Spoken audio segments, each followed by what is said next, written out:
play the sequential circuit synth and bass in that band too. Probably what got me started thinking about releasing small run music and freely licensed music was my work with Harvard Free Culture on a project called Antenna Alliance. And that got me introduced to doing these sorts of releases, and also through the live sets that I do on Pure Hype on WHBK on Friday nights. Trying to think of what we can do with the recordings that we have to give them a little bit more of a lifespan beyond just being broadcast out for a one-time sort of thing. So I guess it came out of a confluence of a couple of different events. I needed an excuse to kind of start releasing music, I guess. But I really couldn't tell you. My primary focus is on the materiality of the sound itself, the way the hiss is foregrounded against anything that kind of comes with the. It imposes itself, and it imposes its own space on the kind of the product, the musical product that it's part of. What I like doing with field studies, and kind of almost why I do field studies as something I devote a lot of time to, and why I think it's important for myself to do in my life, is that I like engaging with the spatial aspect. Academically, I do a lot of geography, and that's kind of where I come from as a person. I like to engage with the spatial nature of the music, and that's kind of what I program into the label. That's why I end up doing a lot of synth-based stuff. So I really like the idea that there's a certain space, a depth in the cassette, in the sonic medium of the cassette that I think just works with what I release. I'm trying to remember. I base the pricing off of how much I can make to recoup all my losses and give the artists a good chunk of the tapes. So I try to give over 30% to the artist, and I kind of figure out the price based on that, just how I'm going to break even. And other than that, anytime I have surpluses over that, I would probably just distribute them to the artists or give them out or as trades and that sort of thing.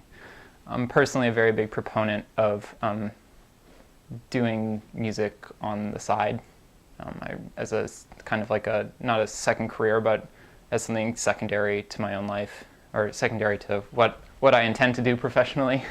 So the backwards business model or the no profit business model is something that's kind of appealing to me, because it allows me to really not be as concerned with doing something that's outside of my own kind of groove than to do something that because I have to make ends meet through it. But I think I end up with a product that I'm more satisfied with when I do that.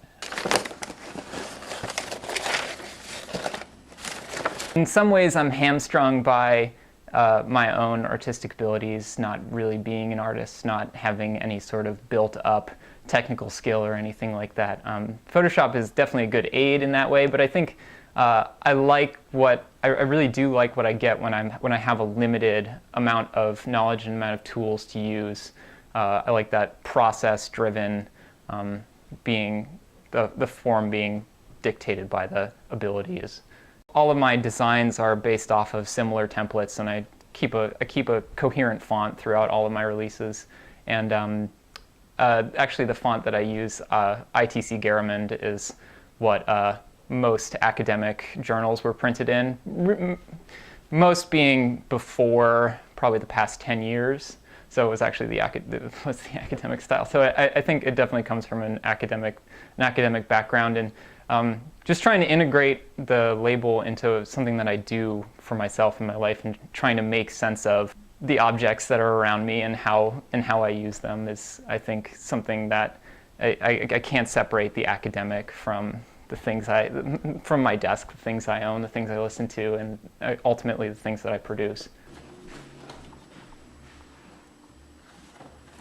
We seem to approach underground cassettes as something that's new, when in fact there's historical continuity going back 30 years or more.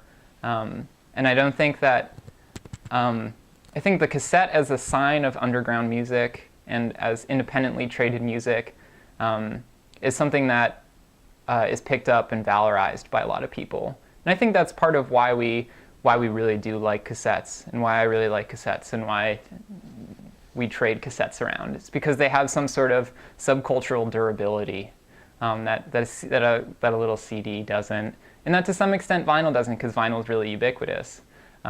So I definitely see cassettes being taken up throughout the future. I don't think that there's any real besides going totally out of production.